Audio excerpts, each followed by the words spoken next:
जय श्री कृष्ण। राधे कृष्ण। ओम नमो भगवते वासुदेवाय।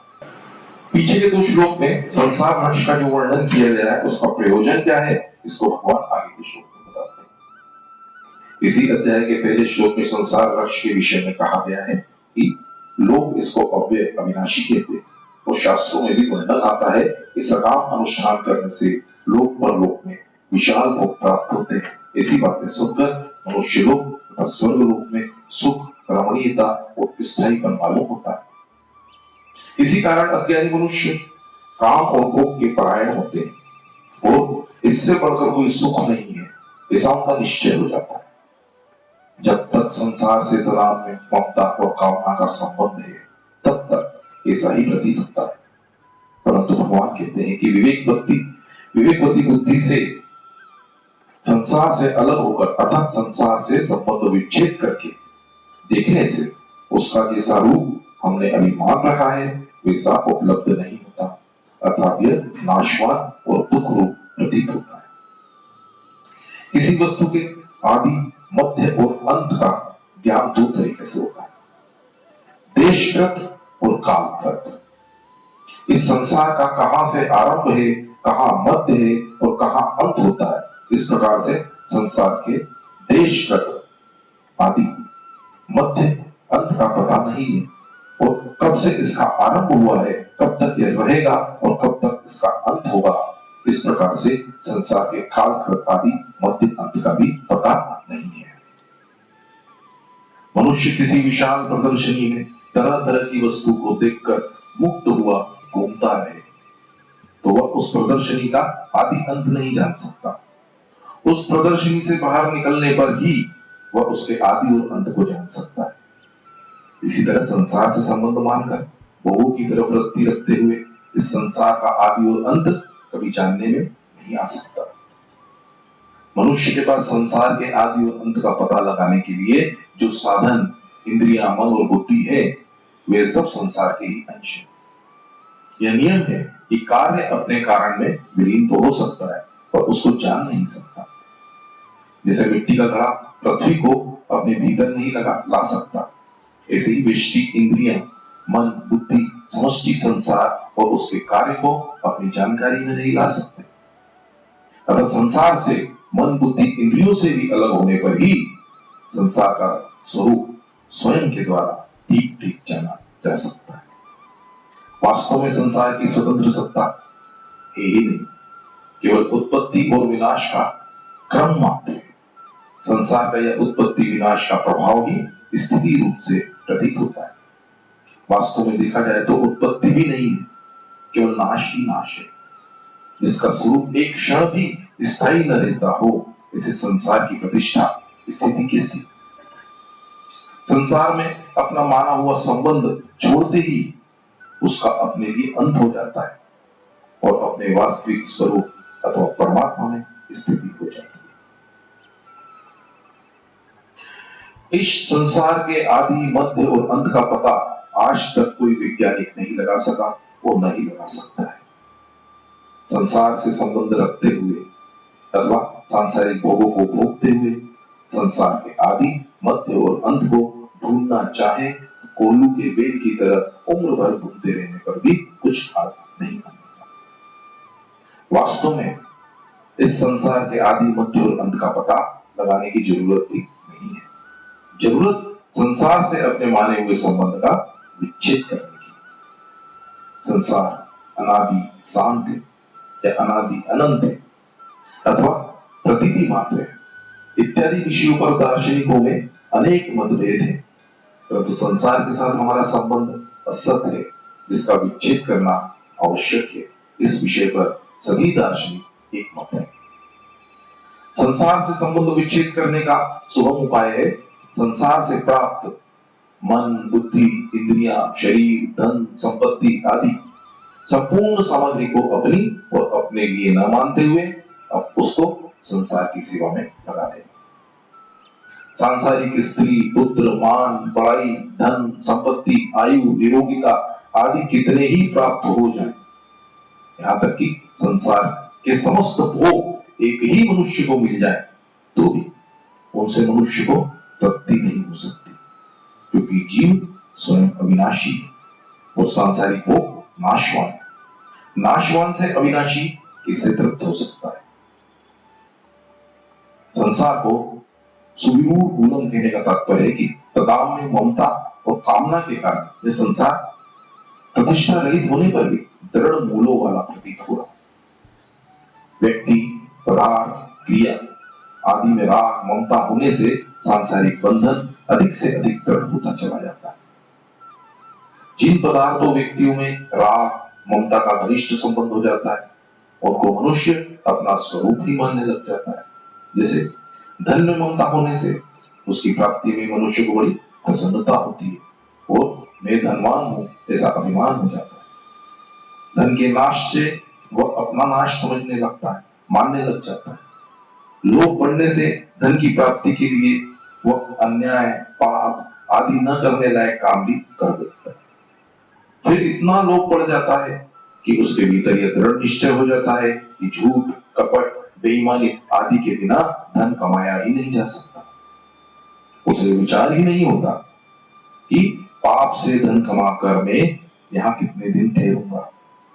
पाप से कमाया धन तो शरीर के साथ ही छूट जाएगा, किंतु धन के लिए किए गए झूठ, कपट, बेईमानी, चोरी आदि पाप तो मेरे साथ जाएंगे। शरीर को छोड़ते समय धन तिजोरी में पड़ा रह जाता है। पशु जहां तहां बंधे रह जाते हैं। स्त्री घर के दरवाजे तक ही साथ देती है। पुत्र शमशान तक साथ देते हैं और शरीर चिता तक ही साथ रहता है। उसके बाद परलोक के मार्ग में केवल धर्म ही जीव के साथ चलता है जाता है। इतना ही नहीं, वो दूसरों को भी प्रेरणा करने लग जाता है कि धन कमाने के लिए पाप करने में कोई खराबी नहीं, यह तो व्यापार है, इसमें झूठ बोलना, ठगना आदि सब उचित है इत्यादि। इस दुर्भाव का होना ही तदाम में ममता और कामना रूप मूलों का दृढ़ होना है। इस प्रकार के दूषित भावों के दृढ़ मूल होने से मनुष्य वैसा ही बच जाता है। ये तदाम में ममता और कामना रूप मूल अंतःकरण में इतनी दृढ़ता से जमे हुए हैं कि पढ़ने, सुनने तथा विचार विवेचन करने पर भी सर्वथा नष्ट नहीं होते। साधक प्राय कहा करते हैं कि सत्संग चर्चा सुनते समय तो इन दोषों के त्याग की बात अच्छी और सुगम लगती है, परंतु व्यवहार में आने पर ऐसा होता ही नहीं। इनको छोड़ना तो चाहते हैं पर ये छूटते नहीं। इन दोषों के न छूटने में खास कारण है सांसारिक सुख लेने की इच्छा। साधक से भूल यह होती है कि वह सांसारिक सुख भी लेना चाहता है और साथ ही दोषों से भी बचना चाहता है। जैसे लोभी व्यक्ति विष युक्त लड्डू की मिठास को भी लेना चाहे और साथ में विष से भी बचना चाहे, ऐसा कभी संभव नहीं। संसार से कभी किंचित मात्र भी सुख की आशा न रखने पर इसका दृढ़ मूल स्वतः नष्ट हो जाता है। दूसरी बात यह है कि तदाम में ममता और कामना का मिटना बहुत कठिन है। साधक की मान्यता ही इन दोषों को मिटने नहीं देती। वास्तव में तो ये स्वतः मिट रहे हैं। किसी भी मनुष्य में ये दोष सदा रहते नहीं, उत्पन्न और नष्ट होते रहते, किंतु अपनी मान्यता के कारण ये स्थायी दिखते हैं। अगर साधक को चाहिए कि वह इन दोषों के मिटने को कभी कठिन न माने। भगवान कहते हैं कि यद्यपि इस संसार वृक्ष के अवान्तर मूल बहुत दृढ़ है, फिर भी इनको दृढ़ असंगता रूप शास्त्रों के दृढ़ असंगता रूप शस्त्र के द्वारा काटा जा सकता है। किसी भी स्थान, व्यक्ति, वस्तु, परिस्थिति आदि के प्रति मन में आकर्षण, सुख बुद्धि का होना और उनके संबंध से अपने आप को बड़ा तथा सुखी मानना, पदार्थों के प्राप्त होने पर अथवा संग्रह होने पर प्रसन्न होना, यही संग कहलाता है। इसका न होना ही असंगता अर्थात वैराग्य। वैराग्य के दो प्रकार, एक साधारण वैराग्य और दूसरा दृढ़ वैराग्य। दृढ़ वैराग्य को उपरति अथवा पर वैराग्य भी कहते हैं।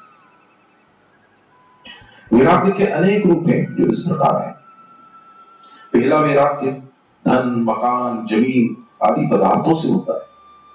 इन पदार्थों का स्वरूप से त्याग कर देने पर भी अगर मन में उनका महत्व बना हुआ है कि मैं त्यागी हूं, ऐसा अभिमान है, तो वास्तव में यह वैराग्य नहीं है। अंतकरण में जड़ पदार्थों का किंचित मात्र भी महत्व और आकर्षण न रहे, यही वैराग्य है।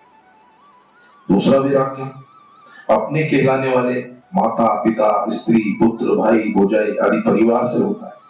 उनकी सेवा करने या उनको सुख पहुंचाने के लिए ही उनसे अपना संबंध मानना चाहिए।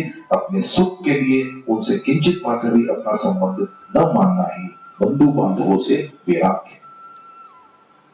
तीसरा और वास्तविक वैराग्य अपने शरीर से होता है। अगर शरीर से संबंध माना हुआ है तो संपूर्ण संसार से संबंध बना हुआ है, क्योंकि शरीर संसार का ही बीज अथवा अंश है। शरीर से तदाम में न रहना ही शरीर से वैराग्य है। तदाम में शरीर के साथ मानी हुई एकता अर्थात अहंता का नाश करने के लिए साधक को पहले मान प्रतिष्ठा पूजा धन आदि की कामना का त्याग करना चाहिए। इनकी कामना का त्याग करने पर भी शरीर के नाम में ममता रहने के कारण यश कीर्ति बड़ाई आदि की कामना रह जाती। इसके कारण मरने के बाद भी अपने नाम की कीर्ति अपना स्मारक बनने की चाह आदि सूक्ष्म कामनाएं रह जाती। इन सब कामनाओं का नाश करना आवश्यक है। कहीं कहीं साधक के भीतर दूसरों की प्रशंसा सुनकर दूसरे की बड़ाई देखकर ईर्ष्या का भाव जागृत हो जाता है, अतः इसका भी नाश करना आवश्यक है।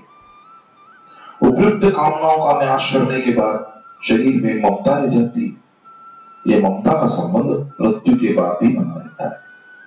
इसी कारण मृत शरीर को जला देने के बाद भी हड्डियों को गंगा जी में डालने से जीव जिससे शरीर में ममता की है, जीव ने जिस शरीर से ममता की है उसके आगे की गति होती है। विवेक जड़ चेतन प्रकृति पुरुष अथवा शरीर शरीर की भिन्नता का ज्ञान जागृत होने पर ममता का नाश हो जाता है। कामना और ममता दोनों का नाश होने के बाद तदाम अहंता नष्ट प्राय हो जाता है, अर्थात बहुत सूक्ष्म रह जाता है। तदाम्य का अत्यंत अभाव भगवत प्रेम की प्राप्ति हो जाने पर होता है। जब मनुष्य स्वयं यह अनुभव कर लेता है कि मैं शरीर नहीं हूं, शरीर मेरा नहीं, तब कामना ममता और तदाम्य तीनों मिट जाते हैं। यही वास्तविक वैराग्य है। जिसके भीतर दृढ़ वैराग्य है उसके अंतकरण में संपूर्ण कामनाओं का वासनाओं का नाश हो जाता है।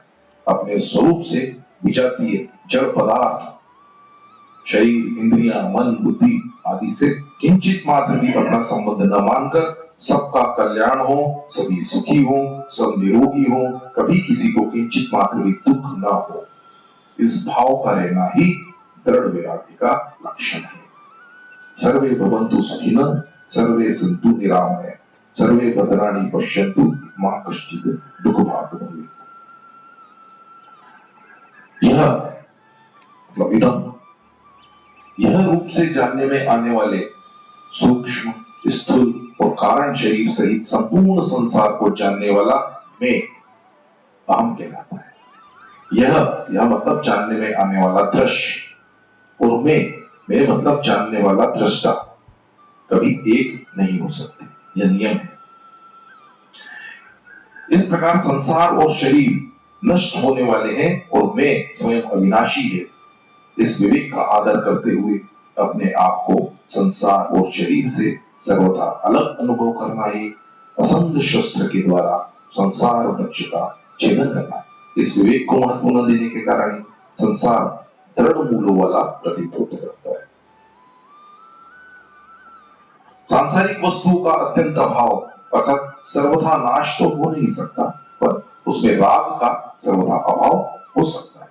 अतः छेदन का तात्पर्य सांसारिक वस्तु का नाश करना नहीं, प्रत्युत उनसे अपना राग हटा लेना।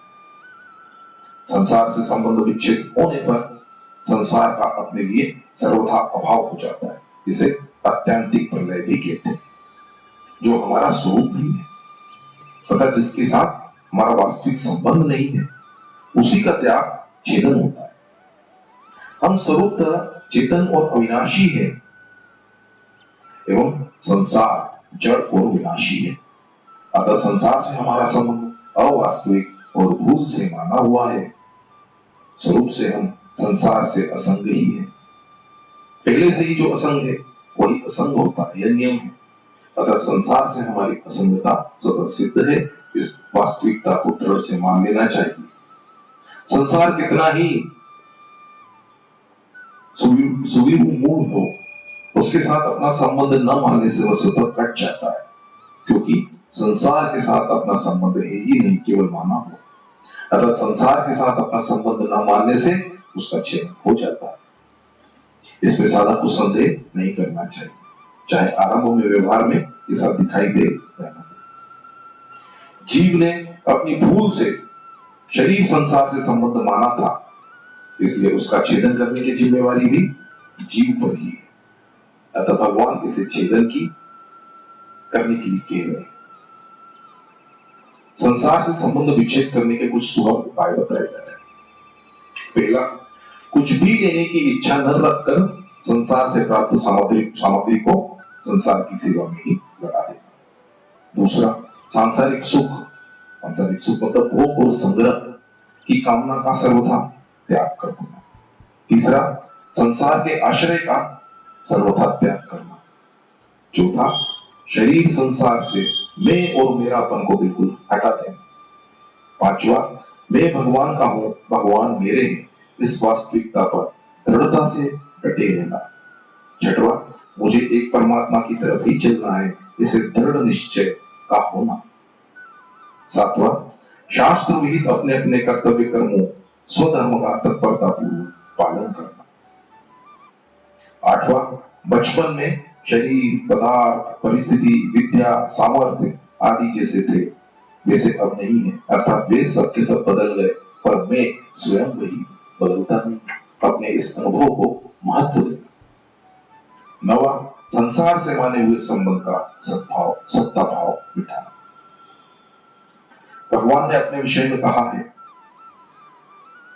और यहां संसार के विषय में कहते हैं, तात्पर्य कि भगवान आदि में भी है और अंत में भी है, मध्य में भी है, परंतु संसार न आदि में है, न अंत में है, न मध्य में, अर्थात संसार है ही नहीं। अतः एक भगवान के सिवाय कुछ भी नहीं है। इन पदों में आए चित्वा शब्द का अर्थ काटना अथवा नाश, अभाव करना नहीं, प्रत्युत संबंध विच्छेद करना। कारण कि संसार वृक्ष भगवान की अपरा प्रकृति होने से अव्यय है, स्वरूप असंग है, स्वरूप में गुण संग नहीं है, गुण संग से ही जन्म मरण होता है। अतः स्वरूप की असंगता, निर्लिप्तता का, अजरता, अमरता का अनुभव करके उसमें स्थित होना ही संसार वृक्ष का छेदन करना है। संसार राग के कारण ही दिखता है। जिस वस्तु में राग होता है उसी वस्तु की सत्ता और महत्ता होती है। अगर राग न रहे तो संसार की सत्ता दिखते हुए भी महत्ता नहीं रहती। तात्पर्य कि संसार के राग को सर्वथा मिटा देना, अर्थात अपने अंतःकरण में परमात्मा के सिवाय अन्य किसी से संबंध न मानना, सृष्टि मात्र की किसी भी वस्तु को अपनी और अपने लिए न मानना। वास्तव में संसार की ही सत्ता बंधनकारी नहीं है, प्रत्युत उससे राग पूर्वक माना हुआ संबंध ही बंधनकारक है। सत्ता बाधक नहीं है, राग बाधक है। इसलिए अन्य दार्शनिक तो संसार को असत, सत आदि अनेक प्रकार से कहते हैं, तो भगवान संसार से संबंध विच्छेद करने की बात कहते हैं। संबंध विच्छेद करने से संसार का संसार रूप से अभाव हो जाता है और वह भगवत रूप से दिखने लग जाता है। जय श्री कृष्ण, राधे कृष्ण। ओम नमो भगवते वासुदेवाय।